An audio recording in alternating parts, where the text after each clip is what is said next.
Почитувани граѓани на Република Македонија, почитувани пратеници на Собранието на Република Македонија, почитуван председател на Собранието на Република Македонија, почитуван председател на Владата на Република Македонија, почитувани членови на Владата на Република Македонија, почитувани председатели на политичките партии, почитувани представници на правосудните органи на Република Македонија, почитуван председател на Уставниот суд на Република Македонија, почитуван гувернер на Народната банка на Република Македонија, почитуван началник на Генералштабот на армијата на Република Македонија, почитувани представници на верските заедници на Република Македонија, ценети представници на дипломатскиот кор, представници на медиумите, дами и господа.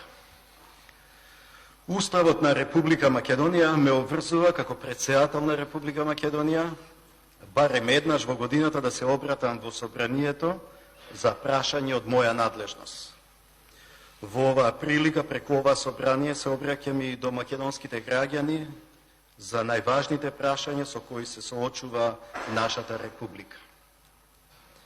Во изминатата година, како председател на Република Македонија, со владата соработував околу повеќе прашања од споделена надлежност.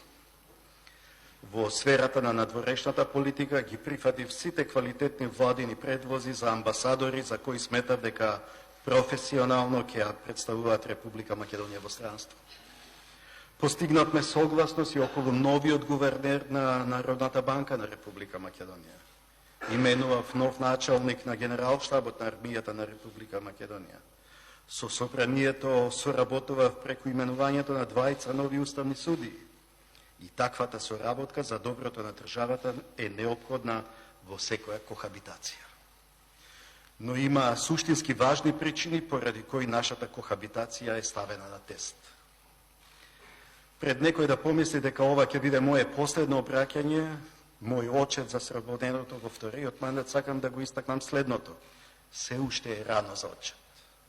Кога на 12 мај 2014 година повтор пат го презадов мандатот, тука, во ова сала, дадов свечена изјава дека како председател на Република Македонија и како врховен командант на вооружените сили ќе ги бранам суверенитетот, територијалниот интегритет и независноста на Република Македонија од внатрешните и надворешните предизвици, закани и ризици.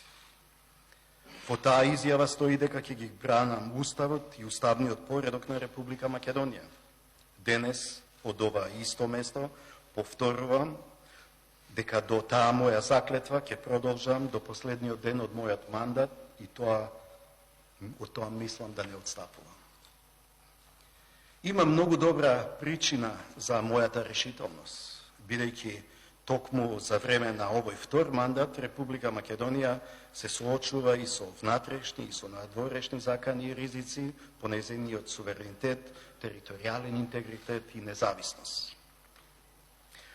Се вели дека вистината ги разобликува лагите, ги открива неисполнетите ветувања, ја разоткрива нечистата совест.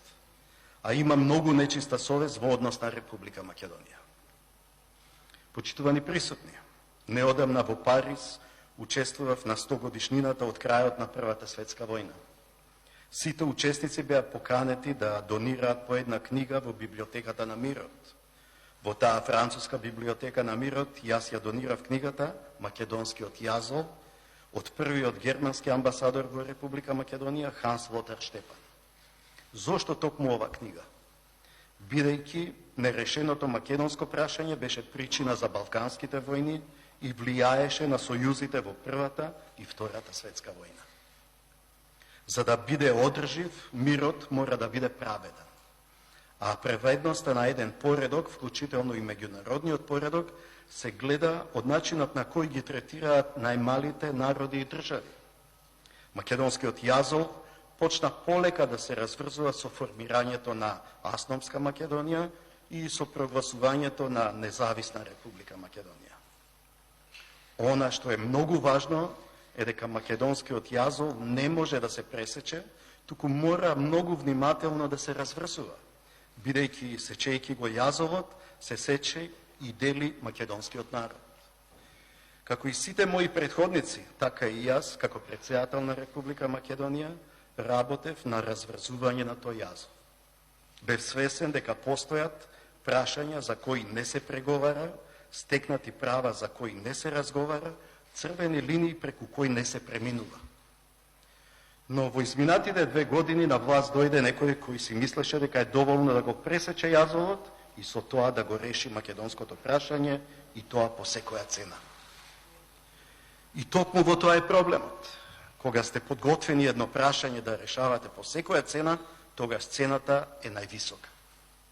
Цената за вакво решавање на македонското прашање е правно и историско поништување на македонскиот народ, бидејќи без македонски народ, македонскиот идентитет и македонскиот јазик нема ниту македонско прашање. Со други зборови, прашањето за идентитетот ќе се реши со неговото поништување. Со тоа, Република Македонија и македонскиот народ се турнати во правна, политичка, историска бедзна. Пандорината кутија е отворена и сега речиси секој си зема право да го негира она што е наше стекнато право, а тоа на повеќе нивоа и во повеќе наврати. Ќе почнам од крајот, а тоа е Преспанската спогодба. Од почетокот на независноста, Грција ни го попречи правото на самоопределување, ни го одзеде правото на просперитет, а сега 27 години подоцна ни го доведува во прашање и правото на постоење. Трагедијата е што тоа го прави благодарение на спогодбата од Преспа. Донесена со изговор дека треба да стави крај на спорот за името со Грција и да го отвори патот за членството во Европската унија и НАТО, ова спогодба всушност и става крај на Република Македонија каква што ја знаеме. Спогодбата повредува одредба од внатрешното право од фундаментално значење. Текстот на таа Преспанска спогодба е изготвен без национален консензус, без моје знаење и без моја согласност како претседател на Република Македонија. Но едно нешто беше исправено на патот, а тоа е фундаменталното право на народот на самоопределување. Во една република, единствено народот има право да управува сам со себе и да одлучува за својот живот, да го избира своето име и името на државата што ја создал, јазикот што го зборува, културата што ја гради. Затоа ова влада и ова парламентарно мнозинство побара од народот сам да се согласи на таа промена, за да може правното укинување на македонскиот народ да се протолкува како негова сопствена волја. На 30 септември се одржа и референдумот, на кој македонските граѓани требаше да се произнесат за Преспанската спогодба. На тој референдум народот се соочи со важна алтернатива – избор меѓу просперитет и идентитет. Не баре постои такво нешто како што е просперитет без идентитет. За време на референдумската кампања владата тврдеше дека со Преспанската спогодба е признат македонскиот народ, дека е заштитен македонскиот јазик, дека се јакне македонскиот идентитет. Официјална Атина ги демантираше сите изјави на нашата влада. Грчкиот премиер Ципрас во повеќе наврати истакна дека спогодбата не признава македонски народ и македонски идентитет. Неодамна грчкиот претседател Павлопулос потврди дека нема да прифати своеволно толкување на спогодбата. Од сите прашања ќе се осврнам на македонскиот јазик. Се тврди дека со Преспанската спогодба македонскиот јазик е конечно заштитен. Со што е заштитен? Како ова власт може да каже дека се изборила за неоттугиво право? За македонскиот јазик се избориле оние кои имале храброст да зборуваат тогаш кога бил забранет, да го кодифицираат тогаш кога бил негиран, да го промовираат тогаш кога бил игнориран. Тие го заштитија македонскиот јазик, а ова власт само го сведе на монета за подкусурување. Актуелната власт почна да се пазари со оние кои претендираат да го држат клучот на нашето минато и кои го оспоруваат нашето историско право на постоење и самоопределување. Наместо заштитен, македонскиот јазик е изложен на нападите на оспорувачите кои, обидувајќи се да го избришат или преименуваат, вршат опресија врз македонскиот идентитет. Ризикот беше огромен. Референдумот на 30 септември можеше да ја доведе Република Македонија во состојба на починетост и зависност спрема друга држава. Во вакви нездрави услови проработи имунитетот на македонското општество против наметнатото решение. Референдумот беше неуспешен. Со недоволната излезност на референдумот, народот се изјасни против избрзани, наметнати и штетни решенија донесени без претходно постигнат национален консензус. На 30 септември со негласање, тивкото мнозинство донесе гласна одлука. Одлука дека никој нема мандат од народот да го менува уставот заради промена на уставното име, ниту право да тргува со идентитетот. Најголемиот успех на оваа влада е што ја убеди меѓународната заедница дека референдумот ќе биде успешен и дека народот ќе ја поддржи спогодбата од Преспа. Но на крајот од денот и представниците на меѓународната заедница се соочија со фактот дека народот ја отврли спогодбата. Веднаш потоа владата започна да бара изговори и виновници за неуспехот. Мојата порака е да не се барат изговори. Причината за неуспехот на референдумот е едноставна. Народот препозна дека е уценет и ја утврли уцената. Од судбината на државата зависи судбината на народот, но и од политичката зрелост на народот зависи судбината на државата. Со бојкотот на референдумот народот го одбрани своето право на постоење и го зачува стекнатото право на самоопределување. И уверен сум дека еден ден ќе дојде генерација политичари која ќе го задржи она што сега некој е подготвен толку лесно да го изгуби. Во моето обраќање во Обединетите нации веќе зборував за таа тема. Можности секој пат постојат и во односите со Грција и во односите кај нас дома. Прво, обновување на односите со Република Грција и враќање кон автентичните и на ненаметнати мерки на градење на доверба кои почнаа да дават резултати. Но за да се постигне тоа, грчкото и македонското општество треба да научат како заеднички да живеат и покрај нивните најдлабоки разлики и перцепции. Второ, обновувањето на националниот консензус во Република Македонија. Треба да разговараме и да ги разгледаме опциите за решавање на прашањето во согласност со меѓународното право преку почитување на нашето фундаментално право на самоопределување. Но за тоа е потребна политичка волја тука, кај нас. Почитувани присутни, во секоја функционална демократија, пропаднатиот референдум ќе значеше и крај на процесот. Волјата на народот изразена на референдум е патоказ, знак на демократска зрелост е носителите на одлуки да се водат по тој патоказ, бидејќи граѓаните се првиот и единствениот извор на легитимитет. Но за жал тоа не беше случај кај нас. И покрај официјалните резултати видовме обиди за слободно толкување на уставот и законите на Република Македонија со цел неуспешниот референдум да се представи како успешен, како пред домашната, така и пред меѓународната јавност. Мнозинството во ова собрание не само што не ја почитува, туку оди спротивно на волјата на народот. Република Македонија е нашиот заеднички дом.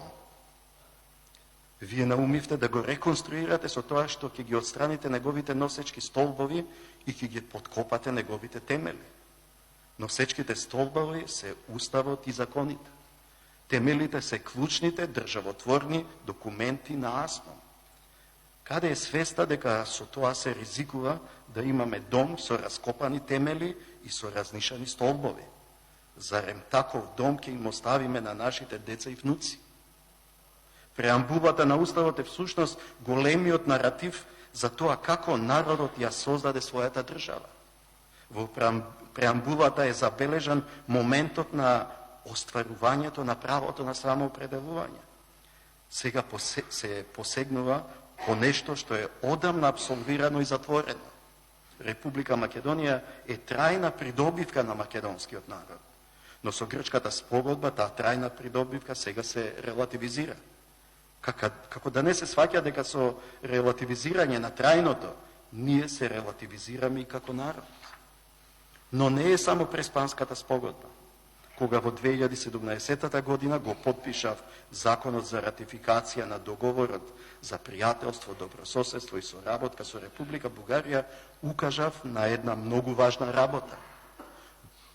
Договорот зборува за заедничка историја на двете држави и нивните народи. Таа заедничка историја се однесува на периодот од признавањето на Република Македонија од страна на Република Бугарија, односно од 1992 година. Тоа е вистинската историска рамка на договорот, кој што не е насочен кон минатото, туку кон иднината. Наместо тоа се дозволи слободно толкување на договорот, поради што Република Македонија е втурната во лавиринт од кој тешко се излегува. Сега Софија најавува анекс на договор. Орвел напишал дека кој го контролира минатото, ја контролира иднината, а кој ја контролира сегашноста, го контролира минатото. Од каде таа верзија кон историјата? Тврдите дека македонскиот народ живее во минатото и дека сакате да го однесете во иднината. Но народот не живее во минатото, туку со минатото. И тоа не за да мрази, туку за да се сеќава. А сега сакате колективните сеќавања да ги цензурирате. И конечно, кон спогодбата од Преспа и слободното толкување на договорот со Бугарија, ќе го додадам и третиот голем предизвик за македонската држава, а тоа е Тиранската платформа. Независно што некои го отрекуваат постоењето на Тиранската платформа, сепак делата гласно зборуваат за целите и намерите. Законот за употреба на јазиците на начинот на кој што е напишан, но и изгласан, ќе предизвика целосна блокада на работата на институциите. Речиси нема член во тој закон во кој не е прекршен Уставот на Република Македонија. Законот е усвоен во собранието вон секоја процедура и надвор од надлежните тела. Надминат е предвидениот законски рок, злоупотребено е европското знаменце, а не е консултирана ниту Венецијанската комисија. Законот го вратив без да го подпишам и тоа со низа забелешки. Парламентарното мнозинство ги игнорираше моите забелешки, но и ставовите на стручната јавност и опозицијата. Некој не само што немал храброст да се соочи со вистината за неуставноста на законот за јазици, туку нема ни храброст да се подпише на кривичната пријава против мене. Зарем сакаат со анонимни кривични пријави да го принудат председателот на државата да го прекрши Уставот.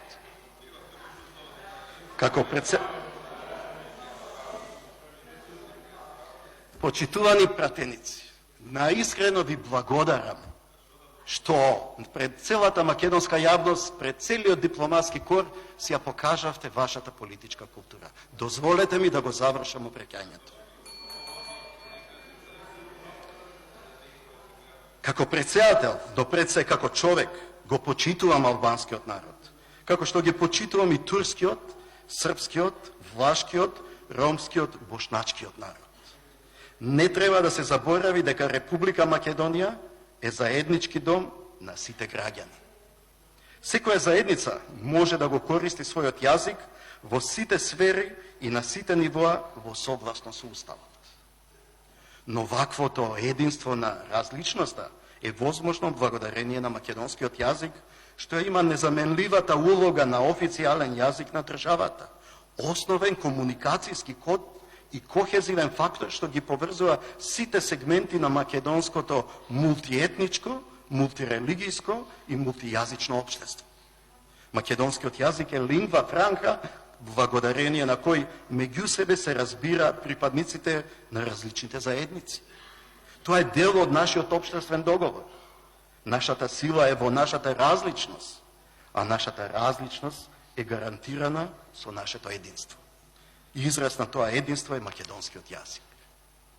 Доколку противуставниот закон за употреба на јазиците стапи на сила, тогаш македонскиот веќе нема да биде лингва франка, што ќе го обединува македонското општество. Ценети присутни, како последица на ваквите загрижувачки процеси, македонскиот народ станува табу тема во Република Македонија. Пред неколку години имавме забранета книга. Годинава постоеше обид за забрана на филм што третира македонска тема. Многу содржини од учебниците по историја ќе бидат забранети. А сега се најавува дека ќе биде забрането изразувањето на етничката припадност на пописот на населението. Долго време инсистирам на попис, но која е целта на пописот без изразување на етничката припадност? Со Охридскиот рамковен договор во нашиот устав се вгради концептот на индивидуално користење на колективните права кои се стекнуваат врз основа на процентуална застапеност на етничките заедници.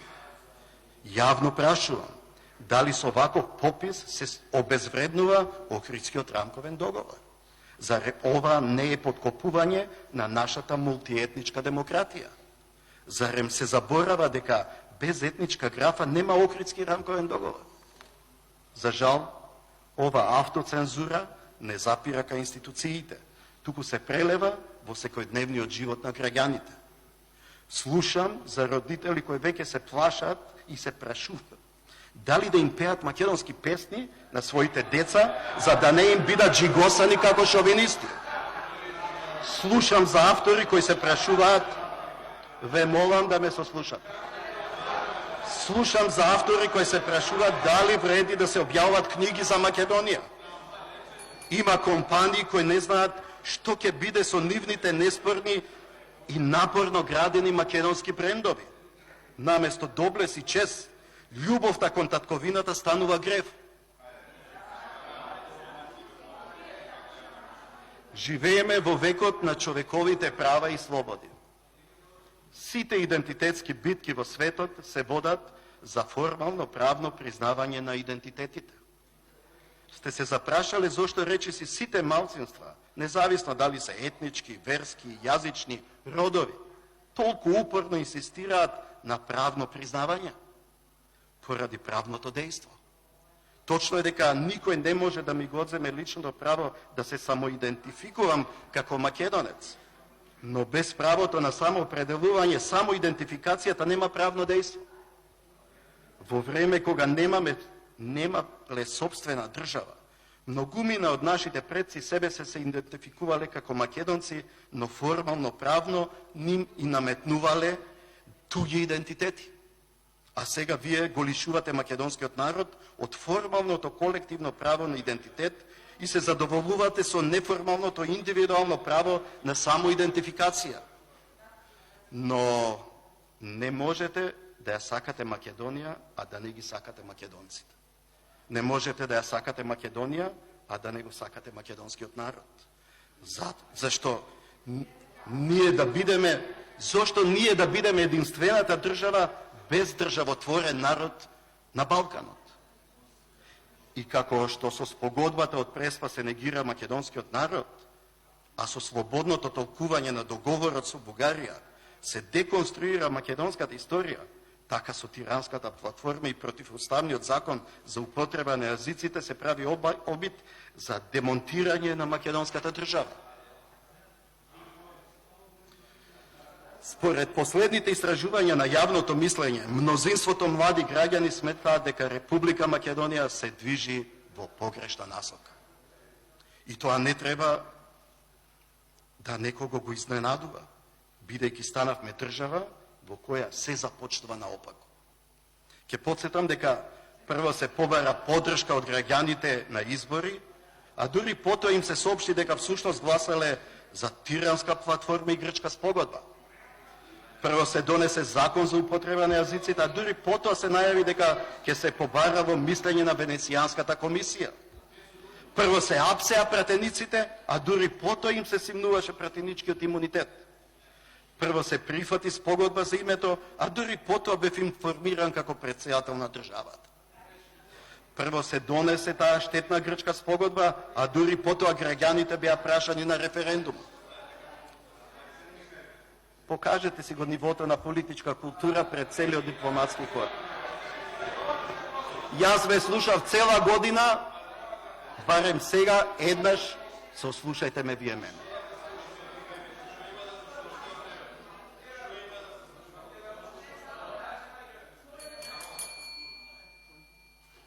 Ај, смирете се. Ајде, вашите лични фрустрации, потиснете ги. Власта прво се согласи на промена на уставот, а дури потоа изнудува двотретинско мнозинство и тоа преку уцена на пратениците. Власта прво се согласи на грчкиот договор, што ќе се одрази на иднината на народот, а дури потоа глуми јавна дебата. Законите се напишани да се почитуваат. Институциите се поставени да соработуваат, но и да вршат контрола едни на други, за да не се прават грешки. Само преку владењето на правото и законските механизми државата може да ја остварува својата суштина, а тоа е да се грижи за општото добро на граѓаните. Нема ден, а некој да не ме праша зошто ги прифатив, а уште повеќе зошто не ги активирав гаранциите на Заев за да му го дадам мандатот. Мојот одговор е дека со неговиот подпис на тие писмени гаранции јас стави вето на Законот за употреба на јазиците и Законот за ратификација на спогодбата од Преспа. Со тоа гаранциите се активирани. А активирани се бидејќи сме соочени со абсурд. Уништувањето на државата се оправдува со обезбедување на иднината за државата. Од така наречената заробена држава чувство дека стануваме уценета држава. Од надвор не уценуваат соседите, внатре се уценети многу носители на одлуки. Уцената стана основно средство за остварување на целите. Почитувани сограѓани, доаѓаат месеци и години кога политичарите, независно кој од нив се на власт, а кој во опозиција, ќе се занимаваат со сериозни и стратешки важни одлуки за државата, нацијата и идентитетот. И јас не сакам да дозволам ниту оние кои ќе бидат на власт, ниту оние кои ќе бидат во опозиција да носат одлуки, а да се истовремено оптоварени и под личен притисок од можноста неправично да бидат уценети, да се соочени со лична закана за личната слобода, чест и углед, иднина или каква било уцена од некој надворешен или внатрешен фактор. Може би и токму заради таквата цел некој ја предизвика оваа ситуација, за да може да влие врз нив или дури може би и да ги контролира нивните одлуки, се разбира пред се во свој интерес. Ова не е опис на актуелната состојба. Ова го кажав на 12 април 2016 година, кога донесов одлуки за помилување. На македонската јавност и оставам да процени дали сум бил во право. На 27 април политичкото насилство доведе и до физичко насилство. Насилството најостро го осудувам, но кога веќе зборувам за уцената на пратениците и широкоградата понудена амнестија, сакам да поставам едно прашање. Која е разликата меѓу моите помилувања и вашата амнестија? Во целите. Мојата цел беше помирување преку помилување, а вашата цел е обезбедување поддршка за уставните измени преку уценување. Додека јас одлуките за помилување ги донесов да се спречи хаос во државата, вие одлуките за амнестија носите да ги озаконите уцените со кои се создава хаос и се руши правната држава. Моите помилувања не вклучуваа спречување на постапката за конфискација на нелегално стекнат имот и подразбираше прочистување на македонската политичка сцена и промовирање на нови лица во политиката. Вашата амнестија е само уште еден преседан за уцена.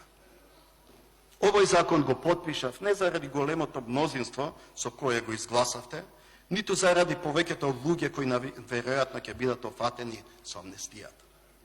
Ако вие законот за амнестијата го донесовте заради пратениците со цел да ви помогне над уставните измени, јас го потпишав за да ги разоткријам вашите вистински цели и намери. Дека ова амнестија не е за помирување, туку за уценување. Со вакво помирување не може да се помири македонскиот народ. Но законот го потпишав и поради патриотите чија ненасилна љубов кон татковината очигледно била злоупотребена за други цели. Овој закон за амнестија нека биде сведоштво за двојни стандарди, бидејќи двојните стандарди се насилство против правдата. А без правда нема вистинско помирување. Без правда нема мир. Но во поделеното општество, какво што за жал е нашето, не може да се очекува зборовите да имаат иста вредност. Се додека простувањето и помирувањето се само средство за постигнување на некои други цели, вие само го девалвирате и простувањето и помирувањето. Националното помирување ќе настапи тогаш кога сите ние, независно од етничката, верската, политичката или која било друга припадност, ќе побараме прошка од оние на кои сме им сгрешиле и ќе им простиме на оние кои ни сгрешиле. А прошката треба да оти рака под рака со одговорноста. Почитувани присутни, мене никој не може да ме уцени. Не можевте да ме обвините ниту за неморал, ниту за криминал. Па затоа се обидува да го нарушат мојот углед. И тоа со конструкции, лаги, навреди, омаловажувања, па дури со фалсификувани белешки. Трпев и закани.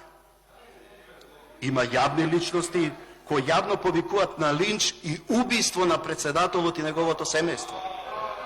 Не навредува и омаловажува. Ете, такви се некои од моите критичари, кои не можат ништо да кажат, ништо добро за себе, па кажуваат се најлошо за другите.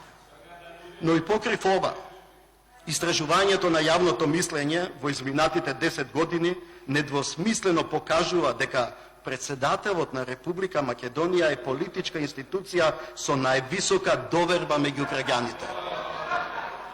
Но и уште нешто. Ако можевме да им веруваме на последните анкети за тоа каков треба да биде идниот председател на Републиката, најмногу граѓани се изјасниле дека председателот треба пред се да биде чесен. Тоа е мојот личен удел во враќањето на довербата на институцијата председател на државата. Кој да дојде после мене, мора пред се да биде чесен кон себе и кон државата. Во изминатиот период бевме сведоци и на лажни искази за измислени настани и за непостоечка комуникација со цел да се докаже моја наводна вмешаност во настаните од 27. април. Ве молам да ме сослушате, ве слушам цела година. Ве молам, слушајте, председател на држава ви се обраќа.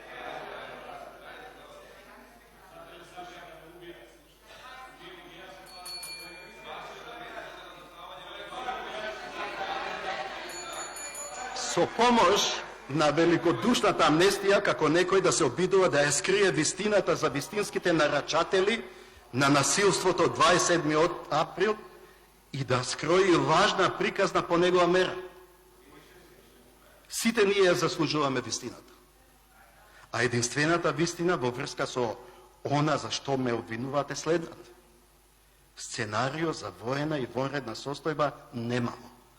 Освен ако во Република Македонија не функционирал паралелен врховен командант на вооружените сили и паралелен генералштаб на армијата на Република Македонија, ако некој не го злоупотребил моето име за своји цели.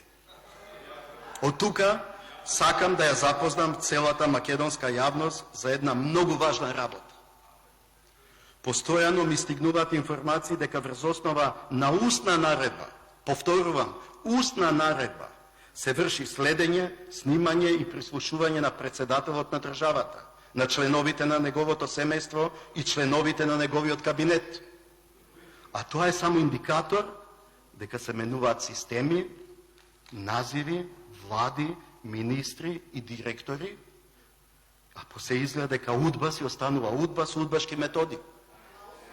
А кога веќе ја споменувам управата за безбедност и контраразузнавање, ќе ве подсетам дека уште од минатата година зборував дека УБК е жариште на политички, институционални и безбедностни кризи. Наместо да ги спроведува законите, УБК работи надвор од својот законски мандат. Ова е последица на една голема заблуда. Секоја партија што доаѓа на власт мисли дека ќе може да ја контролира УБК, за на крајот да свати дека УБК е таа што контролира.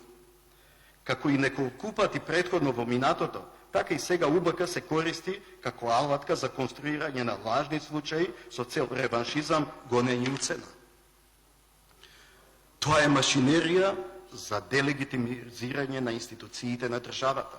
Како што, впрочем, неодамна почувствувавте, УБК е еден од главните инструменти за вршење уцена.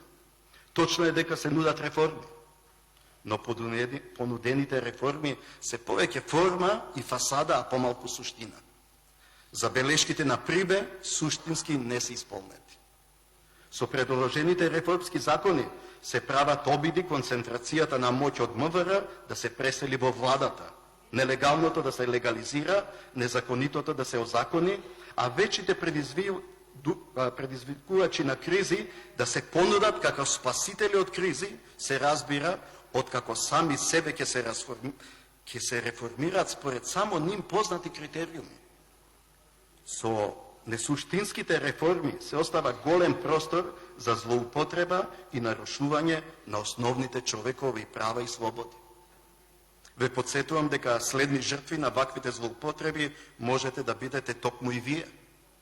Се заборава дека освен моќта треба да се пренеси и одговорноста. Затоа прашувам, кого чува чуварите и кој ќе не чува од чуварите? Останува дилемата како да ја заштитиме демократијата во Републиката од важни вести, конструкции и фабрикувани случаи кои се институционализирани преку УБК. Неодамна сите се уверивме дека постојат фабрикувани, класифицирани белешки што се користат за носење судски одлуки. Се плашам и да помислам колку такви фабрикувани документи од УБК биле основа за конструирани дела.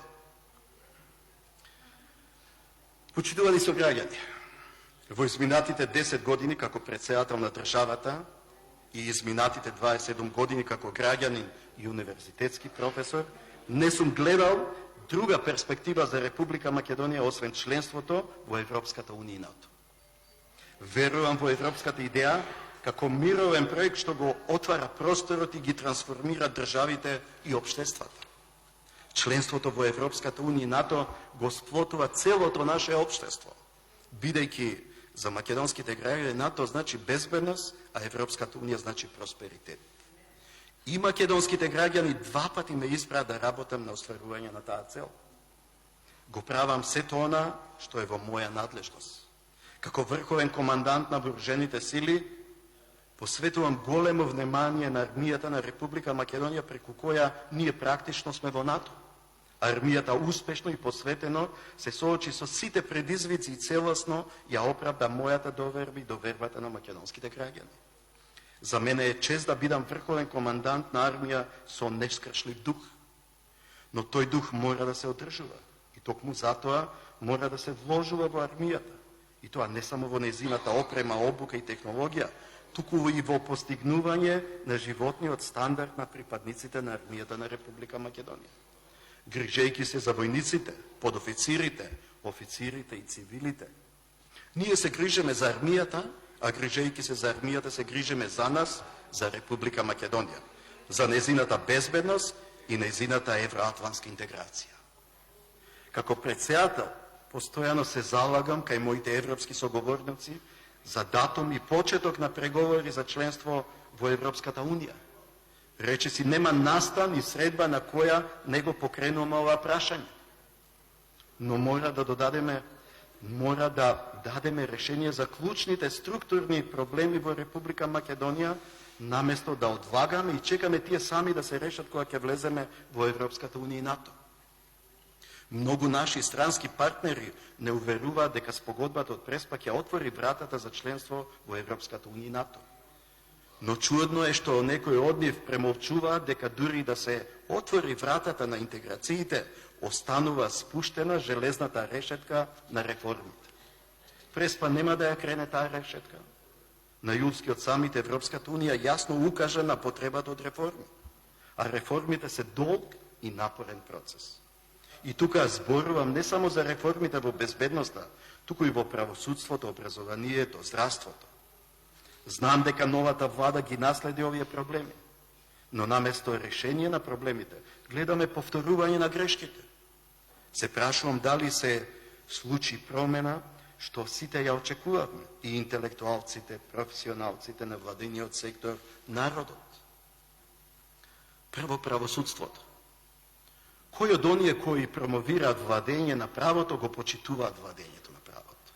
Станавме држава на слободно толкување на уставот и законите.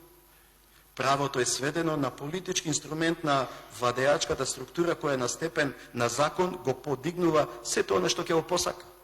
Правдата се уште е слугинка на моќта.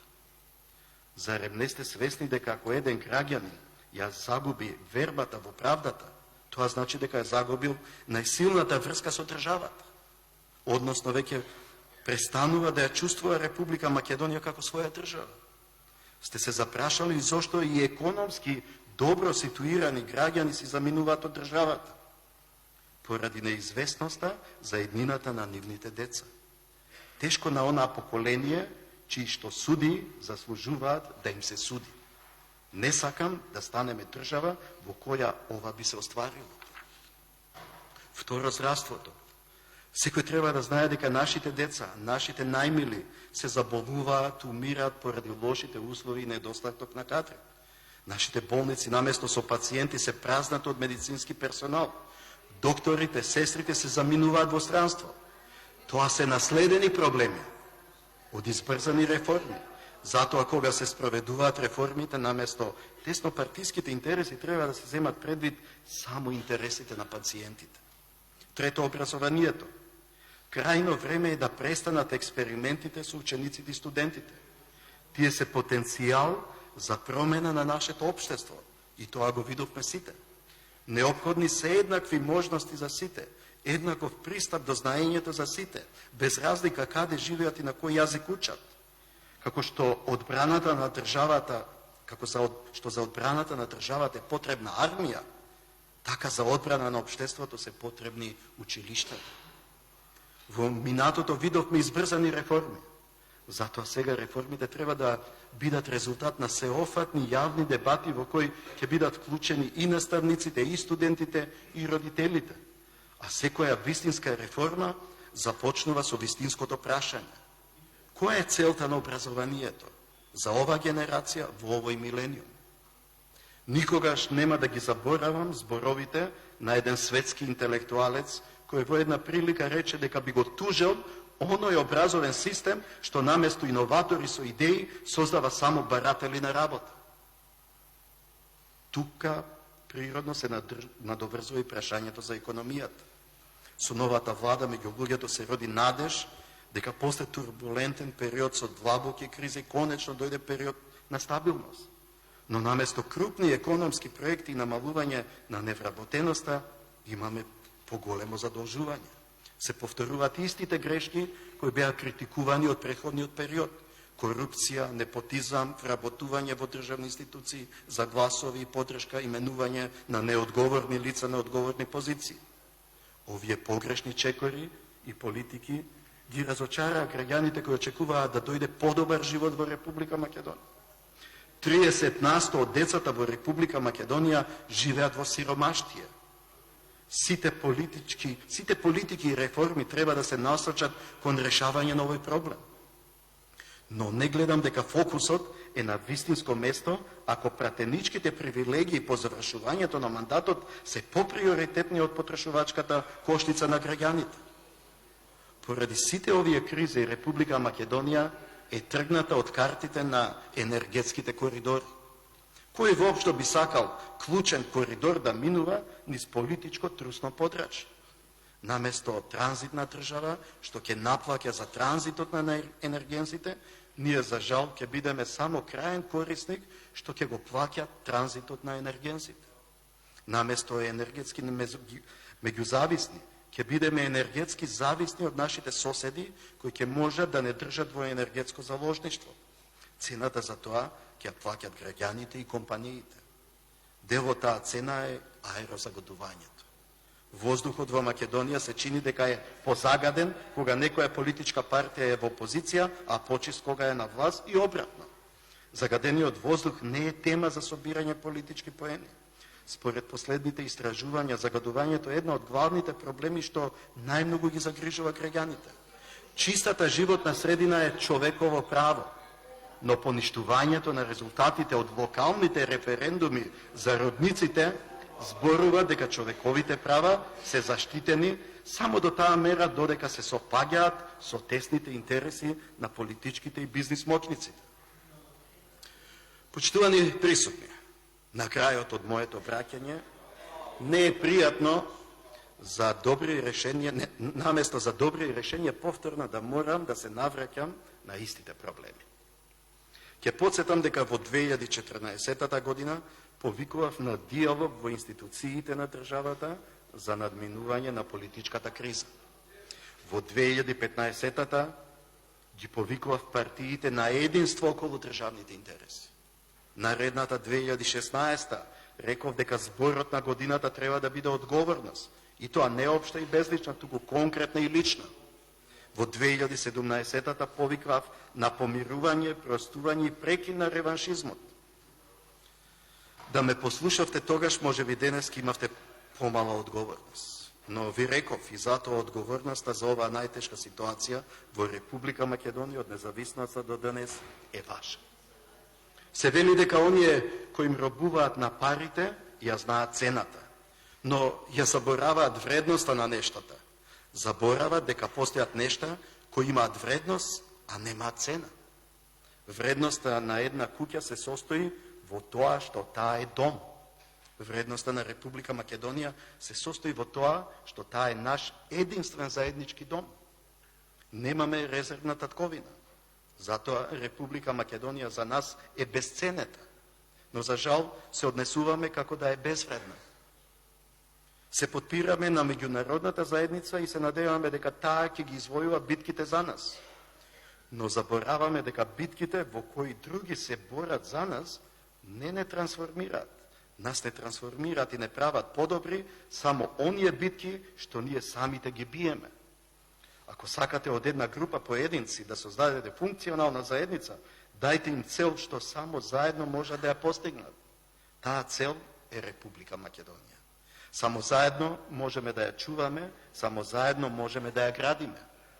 Најголемото дело на секој кој сака да создаде држава не е само просто воспоставување на уредувањето, туку пред се одржувањето на тоа уредување. Проекција на тоа уредување во иднината, во далечната иднина. Речи, секое државно уредување, колку и да е несовршено, може да обстане кратко време. 27 години независност на Република Македонија се само миг во долгата историја на човештвото и човековиот стремеж кон слобода и поредок. Нашата цел треба да биде многу потрајна, да ја градиме Република Македонија како држава што ќе трае и ќе не надживее и нас, и нашите деца, и нивните деца. Само генерација родена во слобода може да изгради слободно општество. Но единица мерка за слободата е вистината. Затоа мора да почнеме со вистината. На почетокот на моето обраќање реков дека вистината ги разобликува лагите, ги открива неисполнетите векитувања, ја разоткрива нечистата совест.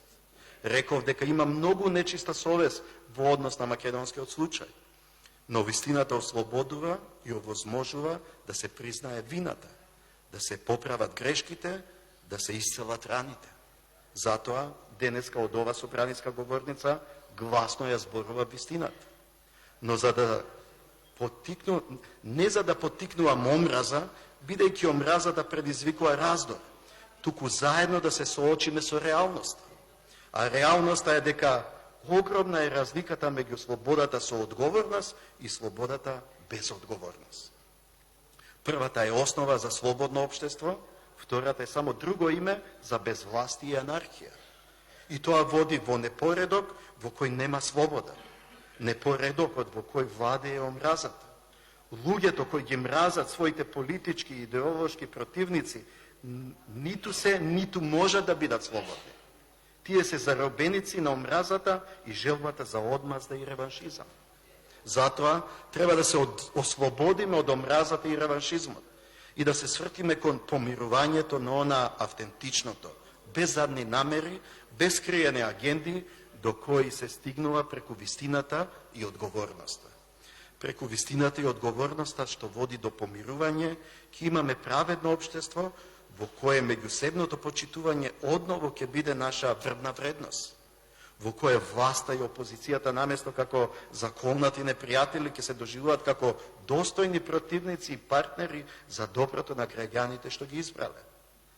Држава во која ќе имаме култура на почитување на уставот и законите, општество во кое младите ќе имаат реална надеж за исполнет живот и перспектива, држава во која луѓето ќе имаат правна сигурност и слобода да го планираат својот живот, држава во која децата ќе живеат во чиста и здрава животна средина, држава во која стопанствениците ќе имаат отворени пазари и фер конкуренција, во која студентите ќе се надпреваруваат со идеи, а иноваторите со изуми, држава во која пензионерите кои ќе имаат пристојни пензии за достоинствена старост, држава во која платите на докторите, наставниците, воспитувачите ќе се одвестуваат со огромната одговорност што ја имаат, а тоа е да се грижат за здравјето на телото и на духот на секој еден од нас. Ќе ве потсетам дека ова беа целите и на основоположниците на суверена и независна Република Македонија. Еден од нив, председателот Киро Глигоров, истакна дека прашањето за името и идентитетот е постаро од секој устав, од секоја влада, од секоја партија. Постаро е дури од државата. Ниту еден поединец од ниту една генерација нема право да тргува со тоа име и со тој идентитет. И денес, од ова говорница, се уште се надевам дека ова парламентарно мнозинство ќе смогне сила и ќе го послуша гласот на народот и ќе ја отфрли Преспанската спогодба и амандманите за промена на уставот. Народот не само што го одбра, туку и го одбрани името на својата држава, а тоа е Република Македонија. А јас како нејзин председател останувам да ја бранам волјата на народот. И од тоа не мислам да отстапам. Ви благодарам.